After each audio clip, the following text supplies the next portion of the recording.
ৰাজ্যত এতিয়া চৰকাৰী সম্পত্তি লিজত দিয়াক লৈ চলিছে প্ৰতিযোগিতা। বহিৰাগত বণিক গোষ্ঠীক ৰঙা দলিচা পাৰি দিয়াৰ অভিযোগ চৰকাৰৰ বিৰুদ্ধে। ৰাজ্যৰ অধিকাংশ স্থানৰ এএছটিচি বাছ আস্থানৰ ভূমি বণিক গোষ্ঠীক লিজত দিয়াক লৈ সৰ্বত্ৰ সৃষ্টি হৈছে প্ৰতিক্ৰিয়াৰ। গুৱাহাটী আৰু বঙাইগাঁৱৰ পিছত বিলাসীপাৰাৰ এএছটিচিৰ বাছ আস্থানৰ ভূমি গতাই দিয়া হ'ল বণিক গোষ্ঠীক। ধুবুৰীৰ হবিবৰ ৰহমান প্ৰধানীক হস্তান্তৰ কৰা হ'ল এএছটিচিৰ বিলাসীপাৰাৰ বাছ আস্থানৰ ভূমি। ৯৯ বছৰৰ বাবে হবিবুৰ ৰহমান প্ৰধানীৰ নামত লিজত দিয়া হ'ল এএছটিচিৰ ভূমি। মানকাছাৰ বিজনীটো এক প্ৰকাৰ চিনচাপ নোহোৱা হৈছে এতিয়া এএছটিচিৰ বাছ আস্থানৰ। আৰু সবিশেষ আমি জানিবলৈ চেষ্টা কৰিম পাঠশালাটো যেটো একে অৱস্থাৰ সৃষ্টি হৈছে আমাৰ সাংবাদিক মৃন্ময় পাঠকৰ জৰিয়তে। ৰাজ্যত কিদৰে চলিছে বৰ্তমান অসম চৰকাৰৰ ৰাজ্যিক পৰিবহণ বিভাগ। আৰু এই মুহূৰ্তত মই উপস্থিত আছোঁ বজালীৰ পাঠশালাত। আৰু পাঠশালাত এই স্থানতে এটা আচলতে ৰাজ্যিক পৰিবহণ বিভাগৰ কাৰ্যালয় আছিল, কিন্তু এতিয়া কোনো আচলতে চিন ৰকমে নাই। এফালে যদি যি অসম ৰাজ্যিক পৰিবহণ বিভাগৰ মাটি লিজত দিয়া দেখিবলৈ পোৱা গৈছে, আনফালে কিন্তু এই স্থানত যি আচলতে অসম ৰাজ্যিক পৰিবহণ বিভাগৰ যি কাৰ্যালয় আছিল, কিন্তু সেই কাৰ্যালয়ত এতিয়া কোনো আচলতে চিন ৰকম দেখিবলৈ পোৱা নাই। আৰু পাঠশালাবাসী ৰাইজৰ লগতে বজালী ৰাইজৰ বহুদিনীয়া আচলতে দাবী আছিল এই এটা যি চৰকাৰী কাৰ্যালয় লাগে, বাছ আস্থান লাগে অসম ৰাজ্যিক পৰিবহণ বিভাগৰ, কিন্তু আজিলৈকে কোনো এটা প্ৰতিশ্ৰুতিয়ে কিন্তু পালন কৰা দেখিবলৈ পোৱা নগ'ল। প্ৰয়াত যি বিধায়ক কৃষ্ণ লহকৰৰ যি এই ব্যক্তিগত ভূমিত এই পৰিবহণ বিভাগটো আছিল, কিন্তু আজিলৈকে কোনো এখন চৰকাৰে আচলতে চৰকাৰী ভূমি আবণ্টন দিয়া দেখিবলৈ পোৱা নগ'ল।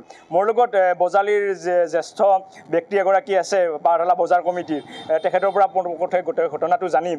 ইয়াত আচলতে এটা পৰিবহণ বিভাগৰ কাৰ্যালয় আছে। বৰ্তমান পৰিবহণ বিভাগৰ যি কাৰ্যালয়সমূহ আছে লিজত দিয়া আৰম্ভ কৰিছে বণিক গোষ্ঠীক, কি ক'ব এই ক্ষেত্ৰত?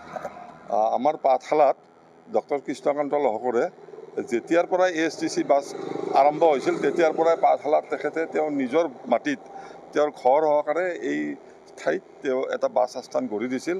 আৰু তেতিয়া এটা সময় আছিল, আজিৰ পৰা প্ৰায় ৩০ বছৰ আগলৈকে, তেতিয়ালৈকে এই স্থানত মানুহে গিজগিজাই আছিল, কাৰণ পাঠশালাৰ পৰা বিভিন্ন ঠাইলৈ এএছটিচিৰ গাড়ী চলিছিল। কিন্তু লাহে লাহে এই গোটেই ব্যৱস্থাটোৱে বন্ধ হৈ আহিল। আৰু আজি আমি জানো যে এএছটিচি লোকচানত চলিছে। আৰু ইয়াৰ পৰিপ্ৰেক্ষিতত কি হৈছে, এতিয়া গোটেই ব্যৱস্থাটোত লাহে লাহে যিবিলাক চৰকাৰী ভূমি আছিল বাছ আস্থানৰ কাৰণে দিয়া আছিল, সেইবিলাক এতিয়া বিভিন্ন ব্যক্তিক দি আছে।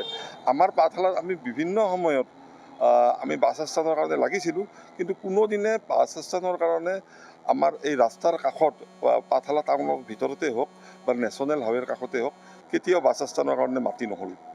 বহুদিনীয়া আচলতে দাবী আছিল বা দূৰণিবতীয়া যাত্ৰীসকলৰ বাবে বহু অসুবিধাৰ সন্মুখীন হয়। পাঠশালাত এখন এছটিচি বাছ নাই, এই ক্ষেত্ৰত কি ক'ব বা কি দাবী জনাব মন্ত্ৰী চন্দ্ৰমোহন পাটোৱাৰী? এএছটিচি বাছটো আজি বহুদিনৰ পৰা নোহোৱাই হৈছে। আৰু এএছটিচি বাছ নোহোৱাৰ ফলত পাঠশালাৰ পৰা আগতে আমাৰ জিলা সদৰলৈ বৰপেটালৈ প্ৰায় ৩-৪খন বাছ চলিছিল। আমাৰ ওচৰৰ চিমলা, নিত্যানন্দ বিভিন্ন স্থানৰ পৰা আহি পাঠশালাৰ মাজেৰে বাছবিলাক গৈছিল। এতিয়াও আমি দাবী জনাওঁ যে এএছটিচিক পুনৰুজ্জীৱিত কৰি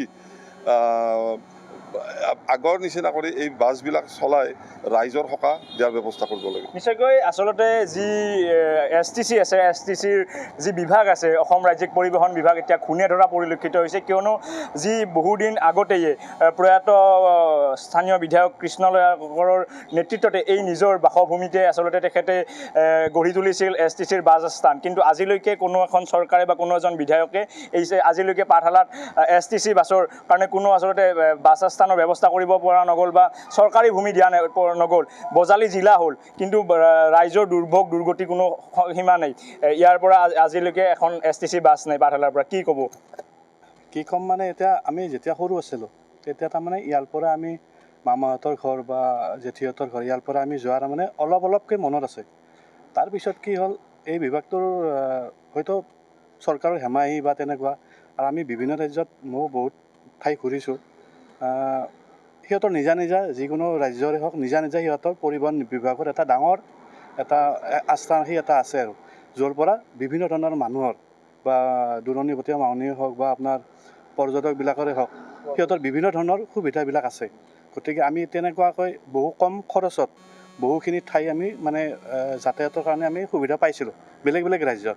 আমি ইয়াৰ পৰা বেছি দূৰ যাব নালাগে, আমাৰ ওচৰ যিখিনি আমাৰ ৰাজ্য আছে সকলোবোৰতে এতিয়া ইয়াতে কেনেধৰণৰ অসুবিধাৰ সন্মুখীন হৈছে? অসুবিধা এতিয়া আজিলৈকে এটা বাছ আস্থান নাই বজাৰত। অসুবিধা মানে অসুবিধাটোতো পায়ে আছে মানুহে, গতিকে দলং গঠনবিলাক লাগি আছে, কিন্তু কৰিবতো চৰকাৰে লাগিব। গতিকে এই বিষয়ত আৰু এই আছিল পাঠশালাবাসীৰ কিছুমানৰ প্ৰতিক্ৰিয়া। আৰু মৃন্ময় পাঠক ধন্যবাদ জনাইছোঁ। আৰু এনেদৰে পাঠশালাটো যিহেতু ASTC বাছ স্থানৰ কোনো চিনচাপ নোহোৱা হৈছে, গতিকে এনেদৰে বিভিন্ন প্ৰান্তত ASTCৰ ভূমি হস্তান্তৰ প্ৰক্ৰিয়া যিহেতু চলি আছে, বণিক গোষ্ঠীক গতাই দিয়া হৈছে, সেই ভূমি লিজত দিয়া হৈছে, তাকে লৈ সৰ্বত্ৰ প্ৰতিক্ৰিয়াৰ সৃষ্টি হৈছে।